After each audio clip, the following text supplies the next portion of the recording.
Welcome back to my channel WB aspirants. সবাই কেমন আছো? আশা করি ভালো আছো। আজকে আমাদের বিষয় এবিটিএ মাধ্যমিক টেস্ট পেপার 2021-22 থেকে 712 পেজের ম্যাথামেটিক্সের এমসিকিউ। তোমাদের জন্য একটা টেলিগ্রাম চ্যানেল ওপেন করেছি, ডাব্লিউবি অ্যাসপিরেন্টস। তোমাদের ম্যাথামেটিক্স, জীবনবিজ্ঞান এবং ভৌতবিজ্ঞান সংক্রান্ত কোনো প্রশ্নের যদি অসুবিধা থাকে তো আমাকে টেলিগ্রাম চ্যানেলটিতে অবশ্যই জানাবে, আর লিঙ্কটি আমি ডিসক্রিপশন বক্সে দিয়ে দেবো। তো সবাই দেখে থাকো ডাব্লিউবি অ্যাসপিরেন্টস। আমাদের একটা দিয়েছে যে 20% সরল সুদে কত বছরে কোনো মূলধন আসলের 3 গুণ হবে। তাহলে আমরা লিখে নেব যে ধরি আসল ইকুয়াল টু পি টাকা। তাহলে কি লিখবো যে সুদের হার আর ইকুয়াল টু দিয়েছে আমাদের 20%, আর কি যে সুদ আসল কত আছে 3 গুণ হবে বলেছে, তার মানে কি 3p টাকা। তাহলে কি লিখবো যে সুদ আই ইকুয়াল টু কি, আমরা যদি সুদ আসল থেকে আসল বিয়োগ করি তাহলে কি সুদ পেয়ে যাব। তাহলে কি আসবে যে 3p minus P equal to কত, যে 2p টাকা। আর কি লিখে নেব সময় টি বছর। তাহলে আমরা কি জানি যে I equal to P R T by কি 100 হয়। তাহলে কি লিখতে পারি যে বা টি ইকুয়াল টু কি যে আই ইন্টু 100 বাই কি আসবে আমাদের যে পি আর। তাহলে আইয়ের মান কত 2p ইন্টু 100 বাই কত 20 ইন্টু পি। তা দেখো আমাদের এই পি কেটে যাচ্ছে। তাহলে আমরা কি করতে পারি যে 100কে 20 দিয়ে কাটে কত পাবো 5 পাবো। তাহলে কত পাচ্ছি 5 দুগুণে 10 পাই। তাহলে আমরা সঠিক অপশন কি পাচ্ছি যে অপশন এ। আমাদের দুইটা দিয়েছে যে √5 প্লাস √6 ইকুয়াল টু এ হলে √5 মাইনাস √6 এর মান কত। তাহলে এটাকে আমরা কি লিখতে পারি, যদি লিখি বা 1 বাই √5 প্লাস √6 করি তাহলে কি আসবে ইকুয়াল টু 1 বাই এ আসবে। তাহলে কি করবো আমরা হরের করণ নিরসন করবো। তাহলে কি আসবে যে √5 প্লাস √6 ইন্টু কি যে √5 মাইনাস √6 গুণ হবে, আর উপরে 1-এর সাথেও কি যে √5 মাইনাস √6 গুণ হবে, ইকুয়াল টু কি পাচ্ছি আমরা যে 1 বাই এ। তাহলে কি লিখতে পারি যে বা √5 মাইনাস √6, আর নিচে কি পাচ্ছি যে √5 square minus √6 square equal to কত 1 বাই এ। তাহলে কি লিখতে পারি যে √5 মাইনাস √6 বাই কত পাচ্ছি যে 5 মাইনাস 1 ইকুয়াল টু 1 বাই এ। তাহলে কি লিখবো যে বা √5 মাইনাস √6 বাই কত মাইনাস 1 ইকুয়াল টু 1 বাই এ। তাহলে আমরা কি লিখতে পারি যে √5 মাইনাস √6 ইকুয়াল টু কি মাইনাস 1 বাই এ। তাহলে আমাদের সঠিক অপশন কি পাচ্ছি যে অপশন সি। আমাদের তিনটা আছে, এক ব্যক্তি একটি ব্যাংকে 100 টাকা জমা রেখে 2 বছর পর সমূল চক্রবৃদ্ধি সুদ পেলেন 121 টাকা, বার্ষিক চক্রবৃদ্ধি সুদের হার কত। তাহলে আমরা লিখে নেব যে আসল কত, যে পি ইকুয়াল টু আছে আমাদের 100 টাকা, আর কি দিয়েছে যে সময় এন ইকুয়াল টু দিয়েছে 2 বছর, আর কি যে সমূল চক্রবৃদ্ধি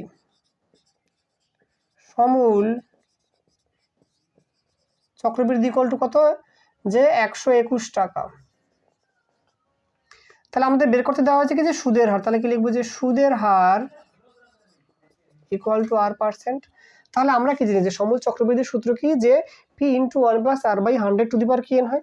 তাহলে আমরা কি লিখতে পারি যে প্রশ্ন মতে যে P into 1 plus R by 100 to the power N equal to কত যে 121।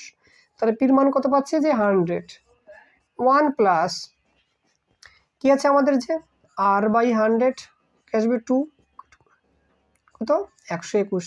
তাহলে কি লিখতে পারি বা 1 plus R by 100 square equal to কি যে 121 বাই কত 100।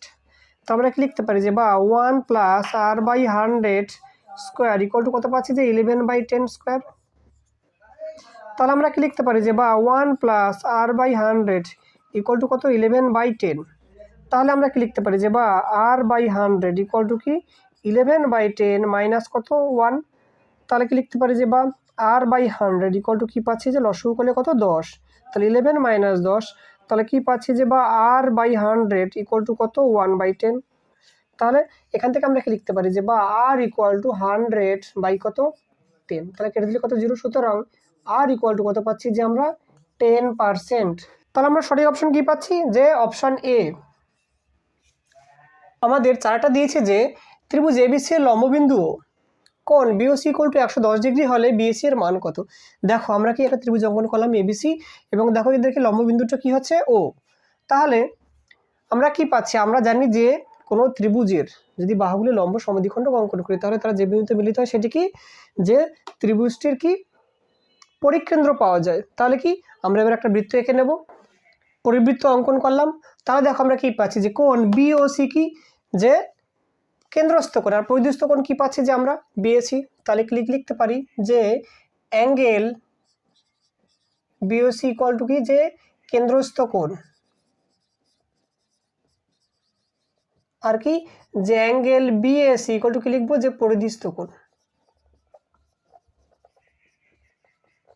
তো আমরা কি লিখতে পারি, যে সুতরাং যে বিওসি অ্যাঙ্গেল ইকুয়াল টু কি, যে 2 ইন্টু বিএসি। সাইডে কি লিখে দেবো, যে কেন্দ্রস্থ কোণ পরিধিস্থ কোণের দ্বিগুণ, পরিধিস্থ কোণের দ্বিগুণ। তাহলে কি লিখতে পারি, যে বা বিওসির মান কত, যে 110 ডিগ্রি ইকুয়াল টু কি, যে 2 ইন্টু অ্যাঙ্গেল বিএসি। তাহলে কি লিখতে পারি, যে বা অ্যাঙ্গেল বিএসি ইকুয়াল টু কত, 110/2 কত পাচ্ছি, যে আমরা 55 ডিগ্রি। তাহলে সুতরাং কি লিখবো, যে অ্যাঙ্গেল বিএসি ইকুয়াল টু কত, যে 55 ডিগ্রি। তাহলে আমরা সঠিক অপশন কি পাচ্ছি, যে অপশন এ। আমাদের পাঁচেরটা দিয়েছে যে দুটি বৃত্তের ব্যাসার্ধ দৈর্ঘ্য যথাক্রমে 3.5 ও 2 সেমি, বৃত্ত দুটি পরস্পরকে অন্তঃস্পর্শ করলে বৃত্ত দুটির কেন্দ্রদ্বয়ের মধ্যে দূরত্ব কত হবে। তাহলে কি লিখবো, যে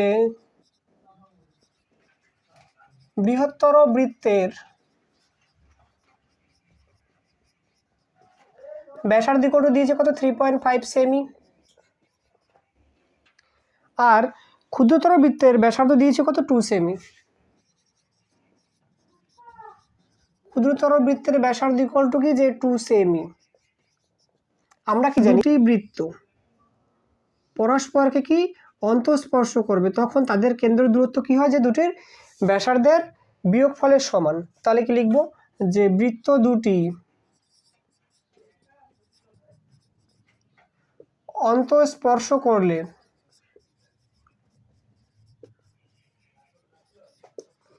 কেন্দ্রদ্বয়ের দূরত্ব ইকুয়াল টু কি লিখবো, যে 3.5 মাইনাস 2 সেমি। তাহলে ইকুয়াল টু কি পাচ্ছি, যে 1.5 সেমি। তাহলে আমাদের সঠিক অপশন কি পাচ্ছি, যে অপশন সি।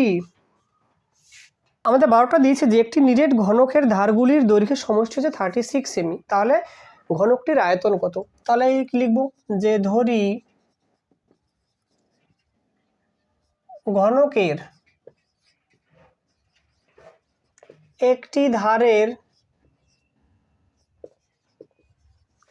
দৈর্ঘ্য ইকুয়াল টু কি, সেমি। তাহলে কি লিখবো, যে ঘনকের ধারের সমষ্টি ইকুয়াল টু, দেখো একটি ঘনকের কটা ধার থাকে, 12টা ধার। তাহলে কি আসবে, যে 12 সেমি। তাহলে আমরা কি লিখতে পারি, যে প্রশ্ন মতে